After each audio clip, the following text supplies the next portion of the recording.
नमस्कार, स्वागत है आपका न्यूज़ 18 के डिजिटल प्लेटफॉर्म पर। देखिए, लद्दाख में हिंसक विरोध प्रदर्शनी के बीच पर्यावरण कार्यकर्ता सोनम वांगचुक जांच एजेंसियों के रडार पर हैं।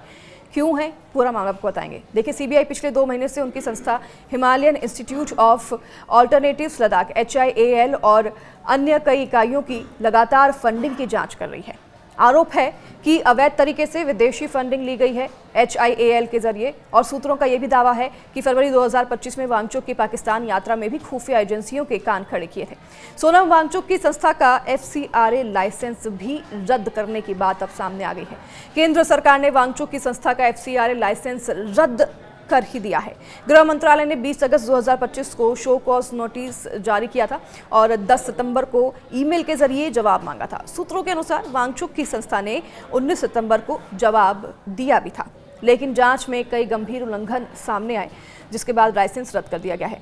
मंत्रालय ने यह पाया कि वित्त वर्ष 2021 से 22 में वांगचुक ने तकरीबन 3.5 लाख रुपए सीधे FCRA अकाउंट में जमा करा दिए थे, जो कि धारा 17 का सीधे तौर पर उल्लंघन है। हालांकि सरकार ने साफ कर दिया है कि लद्दाख हिंसा की जड़ वांगचुक और उनका आंदोलन है। तो वहीं वांगचुक का ये कहना है कि यह सब उन्हें चुप कराने की साजिश रची जा रही है। लेकिन सवाल यहाँ पर कई उठ रहे हैं, जैसे कि अगर सब आरोप सही निकले तो क्या पर्यावरण एक्टिविज्म के नाम पर करोड़ों की विदेशी फंडिंग और राजनीतिक उकसावे का खेल चल रहा था?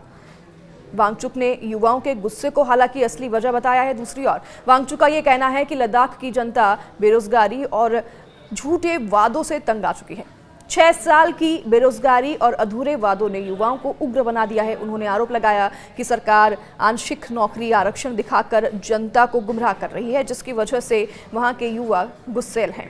जबकि राज्य का दर्जा और 6ठी अनुसूची के मांग पूरी तरह से अनदेखी की जा रही है। अपने पति के पाकिस्तान से संबंधों के आरोपों पर निंदा करते हुए अब वांगचुक की पत्नी ने भी सामने आकर बयान दिया है। उन्होंने कहा कि वांगचुक की सभी विदेश यात्राएं प्रतिष्ठित रही हैं। विश्वविद्यालयों और संस्थानों के निमंत्रण पर ही ये यात्राएं हुई हैं। उन्होंने ये भी बताया कि उन्होंने संयुक्त राष्ट्र द्वारा आयोजित एक सम्मेलन में भाग लिया था और यह जलवायु परिवर्तन पर केंद्रित था।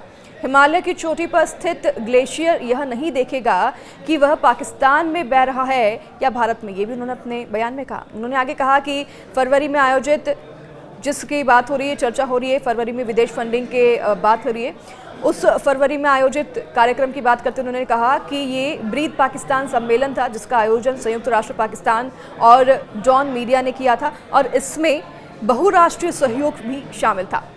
तो वहीं आपको बता दें कि उनकी पत्नी अंगमो ने सुरक्षा बलों की प्रतिक्रिया पर सवाल उठाते हुए कहा कि वो सवाल करती हैं कि मेरा सवाल यह है कि CRPF को गोली चलाने का अधिकार किसने दिया है? आपने अपने ही लोगों, अपने ही युवाओं पर गोली क्यों चलाई? वांगचुक द्वारा भड़काऊ भाषण दिए जाने के आरोप पर अंगमो ने यह दावा किया कि उनके लद्दाखू शब्दों के संदर्भ से बाहर निकालकर गलत अर्थ निकाला गया है। अंगमो ने यह भी कहा कि उन्होंने बस इतना ही कहा था कि जब बदलाव होना है तो इसकी शुरुआत एक व्यक्ति से ही हो सकती है या एक व्यक्ति की मौत से, और वह व्यक्ति मैं भी हो सकता हूँ। वो अपने पति के बयान को कोट अनकोट कर रही हैं। उन्होंने आगे कहा कि मैं इसके लिए खुशी हूँ और खुशी जताती हूँ कि अपने जान देने के लिए भी मैं तैयार हूँ अपने लोगों के लिए। वो साथ ही आगे कहती हैं कि अपने संस्थानों से जुड़ी हुई जो बातें हैं, वित्तीय हैं, उस पर कि अनियमितताओं के आरोपों पर ये जो धाराएं लगाई जा रही हैं ये गलत है और ये अफवाहें गलत है, ये उन्होंने दावा किया है। अंगमो ने HIAL को मिले विदेशी धन, UGC पंजीकरण और उसके आगे जो भी धाराएं लगाई गई हैं, इन सभी को निराधार बताया है और भूमि आवंटन के बारे में भी विस्तृत बचाव उन्होंने प्रस्तुत किया है। अंगमो ने इस बात से इनकार कर दिया है कि HIAL ने विदेशी फंडिंग ली है। उन्होंने ये भी दावा किया है कि HIAL की मंजूरी के बिना विदेशों से दान लिया और ये दावा किया कि इस धनराशि का भुगतान उनकी तकनीकों के लिए किया गया था और बिना किसी मंजूरी के कोई भी यहाँ पर अवैध काम नहीं किया जाता है, ये भी उन्होंने दावा किया है। तो इसी तरह से वो पूरे आरोपों को सिरे से नकार रही हैं। उन्होंने आगे ये भी कहा कि हमारे सेवा समझौते हैं और जिसके अनुसार यह एक परामर्श कार्य है जो कि हम HIAL को दे रही हैं, जिसके लिए हम उन्हें भुगतान करेंगे।